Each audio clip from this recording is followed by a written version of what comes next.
आज की कहानी के 5 किरदार हैं, 5 कैरेक्टर हैं और ये 5 कैरेक्टर 2 अलग अलग स्टेट्स में रहते हैं। इनमें से 2 कैरेक्टर दिल्ली में और 3 दिल्ली के पड़ोस में राजस्थान में। कहानी करीब 11 साल पुरानी है और ये एक ऐसे कत्ल की कहानी है जिसको सुलझाने में 9 साल लग गए और शायद ये कभी सुलझता भी नहीं और एक परफेक्ट मर्डर की कैटेगरी में ये कहानी आ सकती थी, लेकिन कई बार होने को कुछ और हो जाता है। पुलिस भी लगभग हार चुकी थी, पुलिस को लगा कि कुछ होगा नहीं, पुलिस को ये मालूम था कि किस पे शक है लेकिन सबूत था नहीं, तो उठाने का भी कोई फ़ायदा नहीं था। लेकिन किस तरीके से ये कहानी शुरू होती है, कैसे कहानी आगे बढ़ती है और कैसे कहानी अपनी मंजिल तक पहुंचती है, ये सारा आपके सामने है। कहानी की शुरुआत होती है 2010। दिल्ली के पास एक अलवर जगह है, अच्छी सी जगह है। अलवर के ही डिस्ट्रिक्ट में एक गांव है, उस गांव का नाम है तपुकरा। तपुकरा एक छोटा सा गांव है, देश के बाकी गांव जैसे। इस गांव में तमाम लोगों के बीच एक लड़का रहता था, उसका नाम था कमल सिंगला। कमल सिंगला का छोटा मोटा कंस्ट्रक्शन का काम, और उसी के पड़ोस में उसी गांव में एक लड़की रहती थी जिसका नाम था शकुंतला। कमल की उम्र 2010 में करीब 22 साल थी, शकुंतला करीब 20-21 साल की। दोनों गांव में रोज़ मिलते, एक दूसरे की नज़रें चार होती और धीरे धीरे फिर दोनों में दोस्ती हुई और प्यार हो गया। लेकिन ये शहर नहीं बल्कि एक गांव था, तो गांव में बातें बहुत छुपती नहीं है ज़्यादा दिनों तक। छोटा सा इलाका होता है, आप कहाँ मिलेंगे अकेले में, कोई ना कोई देख लेगा। लेकिन इन लोगों ने तमाम एहतियात बरती, कोशिश की कि किसी की नज़र ना पड़े, इनके प्यार का सच किसी को सामने ना आए, तो छुप छुपा के मिला करते थे। लेकिन कुछ दिनों के बाद गांव वालों की नज़रें पड़ गई इन दोनों की हरकतों को देखकर। दोनों के एक दूसरे को देखते हुए कई और लोगों ने देख लिया, इशारा करते हुए देखा, फिर अकेले में इन लोगों को मिलते हुए देखा। तो अब गांव में चर्चा शुरू हो गई और यहीं से दिक्कत शुरू हुई। उसकी वजह ये थी कि दोनों 2 अलग अलग जाति के थे और गांव बिरादरी में आपको पता है ये चीज़ें बहुत मायने रखती हैं। तो लड़के के घर वालों को भी मालूम हुआ लोगों के ज़रिए कि कमल जो है वो सिंगला से प्यार करता है। उसके बाद शकुंतला के घर वालों को भी पता चल गया कि शकुंतला गांव के एक लड़के कमल के साथ प्यार करती है। अब घर वालों को एक तरह का डर सताने लगा, क्योंकि दोनों के कास्ट शादी की इजाज़त दे नहीं सकते थे, जो बिरादरी के नियम थे उसके ख़िलाफ़ जा नहीं सकते थे। तो अब क्या करें? उन्होंने अपने दोनों बच्चों को समझाया अलग अलग, लेकिन दोनों मानने वाले थे नहीं। इस दौरान में शकुंतला के घर वालों को लगा कि बात आगे बढ़े, इससे पहले शकुंतला की कहीं और शादी कर दी जाए। आनन फानन में शकुंतला के लिए लड़का ढूंढना शुरू कर दिया। ये बात कमल को भी मालूम थी और शकुंतला को भी, दोनों परेशान होने लगे। इसी बीच में ढूंढते ढूंढते कुछ महीने गुजरे और आखिरकार शकुंतला के लिए घर वालों ने एक लड़का तय कर लिया। ये लड़का दिल्ली के शामली इलाके का रहने वाला था, बल्कि समाल खां। शामली यूपी में, तो दिल्ली में एक जगह है समाल खां, वहाँ का रहने वाला था। और लड़के का नाम था रवि कुमार, सीधे साधे अच्छे फैमिली का लड़का। उसके पिता का नाम जय भगवान। तो शकुंतला के घर वाले रवि के घर वालों से मिलते हैं, दोनों घर वालों के बीच में बातचीत होती है, लड़का लड़की को देखते हैं और आखिरकार रिश्ता तय हो जाता है। अब ये बात कमल को पता चल चुकी है। कमल परेशान हो उठता है कि शकुंतला की शादी हो जाएगी तो उसका क्या होगा, वो उसके बिना रह नहीं पाएगा। उसके दिमाग में ये सारी चीज़ें चल रही थी। अब वो सोचता है कि कैसे क्या करे कि शकुंतला उसी की हो जाए। अब वो फिल्में देखना शुरू कर देता है। आजकल आपको पता है सोशल मीडिया, ये सारी चीज़ें बहुत पावरफुल हो गई हैं, तो बहुत सारे लोग आइडियाज़ के लिए इधर उधर ये सारी चीज़ें देखते हैं। तो परेशान शकुंतला से बिछड़ने का दुख, अफसोस, और उसी में कमल ने अब फिल्मों का सहारा लिया और फिल्में देखने लगा कि शायद वहाँ से कुछ ऐसे आइडियाज़ आए। वो तमाम फिल्में देखने लगा, लेकिन उसने 2 फिल्में जब देखी आखिर में, एक फिल्म थी हमराज और एक थी हेलेन ऑफ ट्रॉय। इन दोनों फिल्मों को देखने के बाद उसके दिमाग की बत्तियां जल गईं और उसने एक नया तरीका सोचा शकुंतला को पाने का। तरीका सही नहीं था, ख़तरे भी बहुत थे, कानून के भी ख़िलाफ़ था। लेकिन हमराज और हेलेन ऑफ ट्रॉय, इससे प्रभावित होकर उसने एक प्लान बनाने की तैयारी कर ली। अब इस प्लान के हिसाब से दो चीज़ें बहुत ज़रूरी थी। एक, शकुंतला की रजामंदी, उसका इस प्लान में शामिल होना, और दूसरा किसी एक और शख्स का जो उसकी हेल्प कर सके। पहले उसने अपने हेल्प के लिए किसी को ढूंढना शुरू किया, तो एक गणेश कुमार आता है कैरेक्टर। 5 कैरेक्टर जो मैंने आपको बताए थे, एक रवि और एक जय भगवान बाप बेटे, शकुंतला और कमल का एक दोस्त बल्कि ड्राइवर भी था, उसका नाम था गणेश कुमार। कमल ने एक दिन मौका देख के गणेश से बात की और उसने कहा कि उसे एक काम है और इस काम में वो मदद करेगा, वो उसे 70,000 रुपये देगा। गणेश गरीब, 70,000 रुपये बहुत होते हैं। वो कमल की बात में आ गया और उसने हाँ कर दी। इसके बाद अब कमल ने शकुंतला से बात की और उससे कहा कि तुम रवि से शादी करने से इनकार मत करना, बल्कि तुम शादी कर लो। शकुंतला ये सुनकर पहले तो सकपका गई, घबरा गई कि ये क्या, ये तो प्यार करता है और ये मुझे ही कह रहा शादी करने के लिए। फिर उसने पूरी प्लानिंग बताई। उसने कहा कि देखो, अगर तुम शादी करती हो रवि से तो उसके बाद ही हम दोनों मिल सकते हैं और हमारी शादी हो सकती है। लेकिन एक शर्त ये भी है कि जब तुम रवि से शादी करोगी तो कम से कम कुछ दिनों तक, महीना 2 महीना, चाहे कुछ भी झूठ बोलो, रवि के करीब मत जाना। मतलब एक मियाँ बीवी के बीच में जो रिश्ता होता है उसके साथ तुम फिज़िकल रिलेशन मत बनाना, जिस्मानी ताल्लुकात मत बनाना, और कोई ना कोई बहाना कर देना। फिर उसने खुद भी आइडिया दिया कि बहाना ये है कि तुम उसे बता देना कि उसने कोई मन्नत मांगी है और दोनों की शादीशुदा ज़िंदगी अच्छी हो, खुशगवार हो, लंबी हो, तो उसके लिए ये है कि दोनों एक दूसरे से अलग रहेंगे कुछ वक्त के लिए। ये बात कमल ने शकुंतला को समझा दिया। शकुंतला मान गई। इसके बाद आखिरकार 8 फरवरी 2011 में शकुंतला और रवि की शादी हो जाती है। 8 फरवरी को शादी होती है। शादी के अगले ही दिन 9 फरवरी को प्लान के हिसाब से शकुंतला वापस अपने मायके आ जाती है। वो एक ही दिन सिर्फ ससुराल में रुकती है। तो एक दिन के बाद वो आ गई।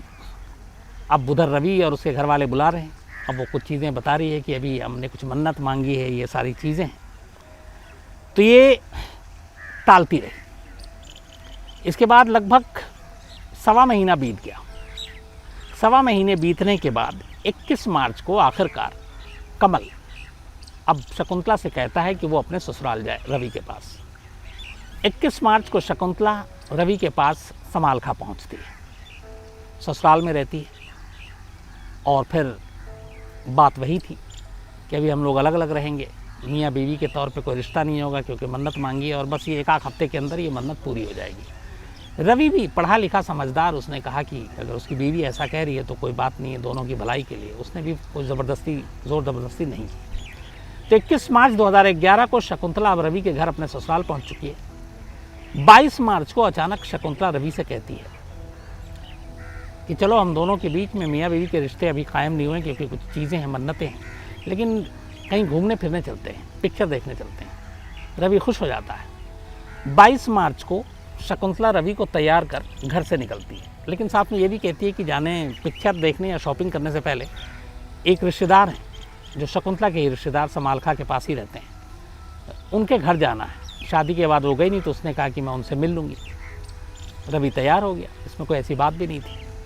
इसके बाद 22 मार्च 2011 को शकुंतला और रवि घर से निकलते हैं। प्लान के हिसाब से कमल गणेश के साथ ऑलरेडी वहाँ पहुँचा हुआ था।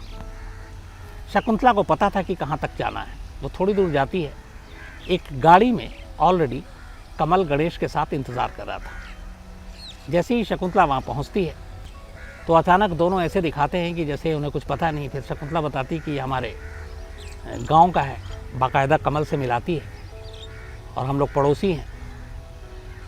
तो रवि भी खुश होता है कि चलो उसकी बीवी के गांव का है, मायके का है। तो फिर वो पूछता कहाँ जाना है, तो उसने कहा कि हम यहाँ तक जा रहे हैं अपने एक रिश्तेदार तक। तो कमल ऑफ़र करता है कि चलो मैं तुम्हें गाड़ी में दोनों को लिफ्ट देता हूँ, छोड़ देता हूँ।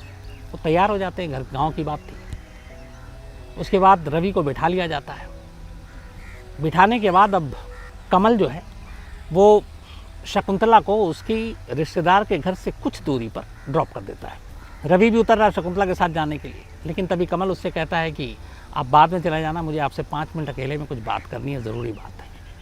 कमल को लगता है इसमें कोई ऐसी बात नहीं है, कोई शायद मदद की ज़रूरत हो। वो कहता है ठीक। तो अब उसको उतारने के बाद शकुंतला को कमल, गणेश और रवि अब उसी कार में है। कार अब वहाँ से चल पड़ती है। इस दौरान में वो उसको पानी वानी ऑफ़र करता है और इत्तेफाक से उसमें बेहोशी की दवा थी, क्योंकि ये सारी साजिश पहले से बनी हुई थी। वो पीता और रवि बेहोश हो जाता है। इसके बाद दोनों मिलकर उसका गला घोट देते हैं। तब तक अंधेरा हो चुका था। गला घोटने के बाद अब ये गाड़ी को उसी तपुकरा की तरफ मोड़ देते हैं, अलवर समालखा से। वहाँ ले जाने के बाद तब तक अंधेरा हो चुका था, रात हो गई थी। तपुकरा में जाने के बाद दोनों उतरते हैं और एक जगह पर एक गड्ढा खोदते हैं और उस गड्ढे में रवि की लाश को दफना देते हैं। ये वो जगह थी जहाँ के बिल्कुल पास में ही कमल का अपना एक, जो मैंने आपको बताया कि उसका कंस्ट्रक्शन का काम था छोटा मोटा, तो बिल्डिंग कंस्ट्रक्शन मटेरियल जो थे सारे, सीमेंट, ईंट, ये वो सारी चीज़ें वो वहाँ पे वो रखता था। एक छोटी सी उसने बना रखी थी। तो उसी के बराबर में गड्ढा करके वो रवि को दफना देता है और दफनाने के बाद वो अपने घर चला जाता है। इस बीच इधर रात हो गई और शकुंतला अपने ससुराल लौट जाती है समालखा। ससुराल लौटकर पूछती है कि रवि कहाँ है। अब रवि के घर वाले परेशान कि ये तो दोनों साथ गए थे। तो वो बताती कि जब मैं अपने रिश्तेदार के घर गई तो रवि ने कहा मैं 5 मिनट में आ रहा हूँ, और वो चला गया। लेकिन वो ना घर आया ना यहाँ आ रहा है और अभी तक उसका कुछ पता नहीं है। तो फिर मुझे मजबूरन वापस अकेले आना पड़ा। रिश्तेदारों से फिर पूछा गया। अब माँ बाप इधर रवि के परेशान। पूरी रात उन्होंने देखा कि शायद कहीं इधर उधर हो, लेकिन वो मिला नहीं। तो अगले दिन रवि के फादर जय भगवान ने जाकर पुलिस में रिपोर्ट लिखा दी अपने बेटे की मिसिंग की और किडनैपिंग की। अब पुलिस मामले को दर्ज करती है, तफ्तीश करती है, लेकिन कुछ होता नहीं है और पुलिस कुछ कर नहीं रही है। अप्रैल, मई, जून, जुलाई, अगस्त, सितंबर गुजर जाता है। रवि का कोई पता नहीं चलता और पुलिस कुछ नहीं कर पा रही है। इस दौरान में रवि के पिता हिम्मत नहीं आते जय भगवान, और आखिर में वो जाकर कोर्ट का दरवाज़ा खटखटाते हैं और कहते हैं कि पुलिस उनके बेटे को ढूंढ नहीं रही, तो कुछ किया जाए। तो अदालत हुक्म देती है कि इसको दिल्ली पुलिस के क्राइम ब्रांच को सौंप दिया जाए, और आखिरकार ये मामला अक्टूबर में क्राइम ब्रांच को सौंप दिया जाता है। अब क्राइम ब्रांच इस मामले की जांच करती है अक्टूबर 2011। लेकिन क्राइम ब्रांच के भी हाथ खाली। वो तमाम शकुंतला के गांव से लेकर रवि के दोस्तों से लेकर 22 मार्च की पूरी घटना, सिलसिलेवार कड़ियाँ, सारी कहानियों को जोड़ती है, लेकिन रवि का कोई सुराग नहीं मिलता है। धीरे धीरे करके साल दर साल गुजरते जाते हैं। 8 साल बीत जाता है। 2011 का ये मामला अब 2019 में आ गया था।